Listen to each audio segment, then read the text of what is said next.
Young Miami dropped the announcement on Instagram this morning, and it hit different than expected. Not because the remix itself is surprising, remixes happen all the time, but because of who's on it, what it means for her solo career trajectory right now, and most importantly, what it signals about where she's positioning herself in the industry at a specific moment when every move counts. The Spend Dat remix is getting a major upgrade. Kodak, Black, and Lil Baby are confirmed features on the reworked track. That's not just adding names to a streaming credit.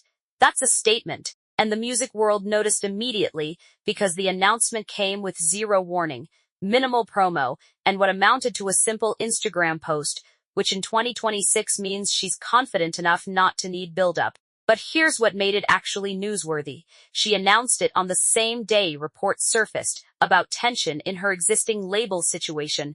The timing isn't coincidental. It's a power move wrapped in what looks like a casual music announcement. Let's establish the facts first. Young Miami released the original Spend Dat track earlier this summer as a solo effort. It wasn't a massive chart explosion, but it performed respectably on streaming platforms and got reasonable radio rotation in several markets. The song has a trap-influenced production with a boastful summer anthem energy. Nothing experimental, nothing genre-bending, straightforward Miami rap with a strong beat and quotable bars. The original version showed decent traction. It accumulated millions of streams across platforms, generated some TikTok use, and landed on several rotation playlists. For an independent release, or a release through her smaller label situation, those numbers are solid. It existed in that category of good tracks that people play, rather than tracks that break culture. Then came the remix announcement. According to Young Miami's post, the remix will feature Kodak, Black, and Lil Baby. The release date is set for next Friday. No surprise drop. This one's getting official release with presumably coordinated playlist placement, radio promo, and social media push. So the label machinery is being activated, which means there's money and resources behind this decision. Kodak Black's involvement carries weight for specific reasons in this market. He's positioned as an authentic voice in trap music with a loyal fan base that skews younger and more underground conscious. He's had recent chart success but maintains credibility with listeners who take rap seriously. Lil Baby, conversely, is one of the most commercially dominant rappers alive right now. He's the guy whose features elevate streaming numbers almost automatically. The combination is strategic, credibility plus commerce. What wasn't announced, which artist initiated the collaboration, whether this was Young Miami pushing for both, or whether her label secured them, and what the split looks like, both creatively and financially. Here's the central reason this matters right now. Young Miami has been operating as a solo artist more seriously over the past 12 months, stepping away from the City Girls as the primary focus of her career. That transition is normal. Group members branch out, but it's also vulnerable. Solo careers are harder to establish. You lose the built-in fanbase momentum, the collaborative energy, the album cycles that groups manage together. The original Spend Dat was testing the waters for her solo brand. The response was functional, but not exceptional. That's not a failure, that's data. And remix strategy is how you respond to that data. You don't remix a song if it was already massive. You remix a song when you see potential that needs amplification. You remix a song when you're saying to the industry and fans, this moment isn't over. Let me show you what this could be with additional firepower. The second layer is the label situation reports. Multiple sources within the industry have been circulating whispers about Young Miami's current contract situation. She's been rumored to be in negotiations, potentially exploring different label configurations, considering more independence versus staying structured with a major. These reports aren't verified by her or her official representatives, but they're persistent enough that they shape how people read her moves. An announcement this quickly following those whispers reads as a direct response. It's saying, I can still secure top-tier features. I can still move records. I'm still relevant in deal-making conversations. Whether that's intentional or coincidental, the timing creates that narrative. The third layer is the summer market timing. We're in peak streaming season, peak playlist rotation season, and peak music news cycle velocity. A remix dropping next Friday enters an environment where it can get real momentum. It's not a random release date, it's calculated release strategy. The music Twitter response was immediate and split into distinct camps, which is actually the most interesting part of this story.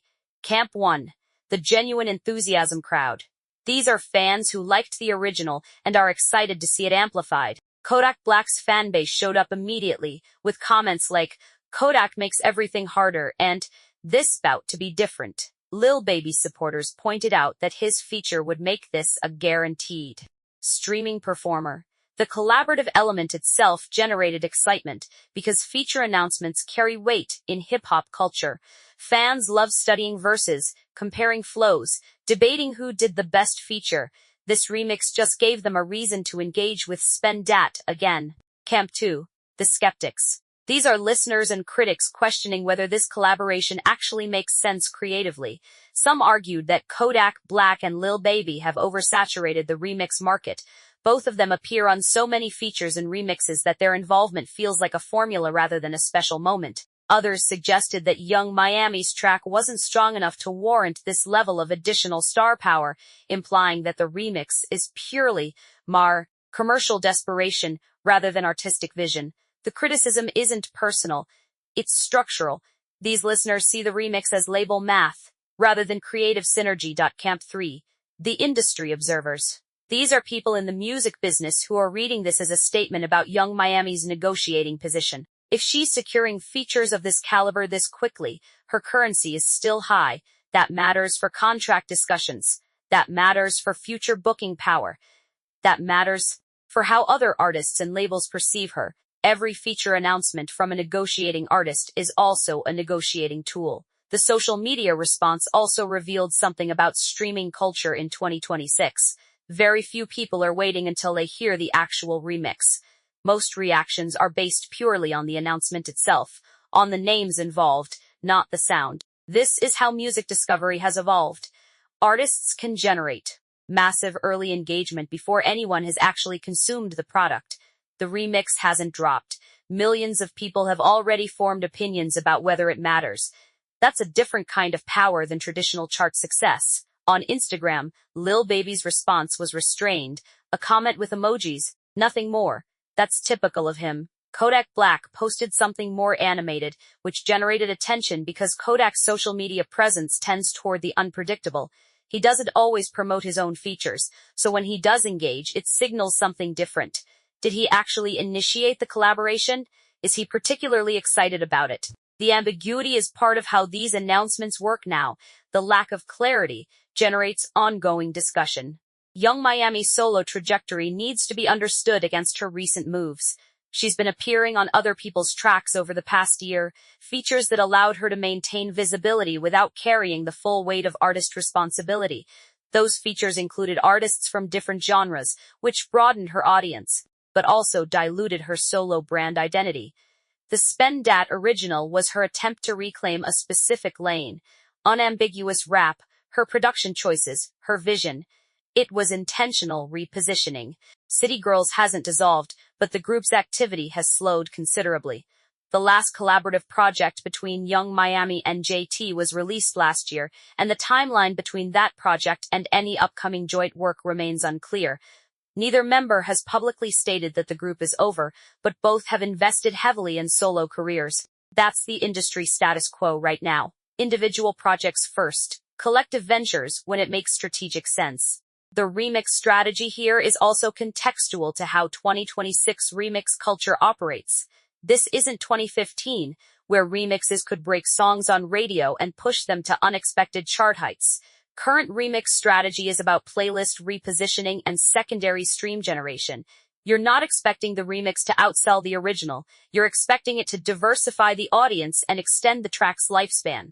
On major playlists, that's the calculus. And if you're in a negotiating position with a label, extended playlist life and refreshed streaming numbers matter for contract renewal conversations. Kodak Black and Lil Baby selection also reflects current market positioning. Both artists have shifted their output over the past year.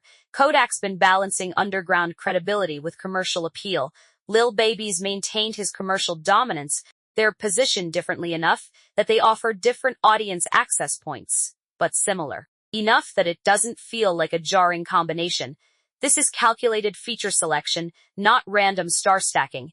The honest arguments happening right now aren't about the remix itself. It hasn't been released yet. The arguments are about what the announcement means. First, will the remix meaningfully change the song's trajectory, or is it a marginal bump? This debate hinges on whether people think the original track had untapped potential, or whether it was just fine and didn't need revival. Music people have genuine disagreements about this. Some believe features can completely transform a song's momentum. Song didn't catch initially. Adding names won't fundamentally change its destiny. It might extend its lifespan, but it won't create new cultural significance. Second, is this a smart career move for Young Miami, or is it a retreat to a safer approach? Solo artists who lean on features for success are sometimes viewed as less established than solo artists whose tracks succeed independently. By adding Kodak and Lil Baby, is Young Miami strengthening her position or admitting that the original couldn't stand alone? Industry people debate this constantly. There's no consensus because both interpretations are reasonable depending on the artist's long-term strategy. Third, what does this signal about label pressure versus artist choice? Some people assume the remix was the label's idea. Other people assume Young Miami initiated this because she understood her original track's performance ceiling and wanted to expand it. Again, without direct statements from the artist or label, this remains speculation. But the speculation shapes how people interpret her current career positioning. Known facts. The remix exists. It's dropping next Friday. Kodak Black and Lil Baby are confirmed features. Disputed or unclear. Whether this remix was strategically planned months ago or hastily assembled following disappointing performance from the original track. Whether Young Miami pushed for these specific artists or whether her label secured them. Whether the remix will see significant radio promotion or whether it's primarily a streaming play. Whether the collaboration represents genuine creative synergy, purely commercial decision-making. Whether this signals confidence in her solo future or concern about her chart trajectory. What remains unanswered? Will the remix actually impact Young Miami's negotiating position? Will it significantly improve the track's streaming performance? Will it lead to future collaborations between these artists? Will it affect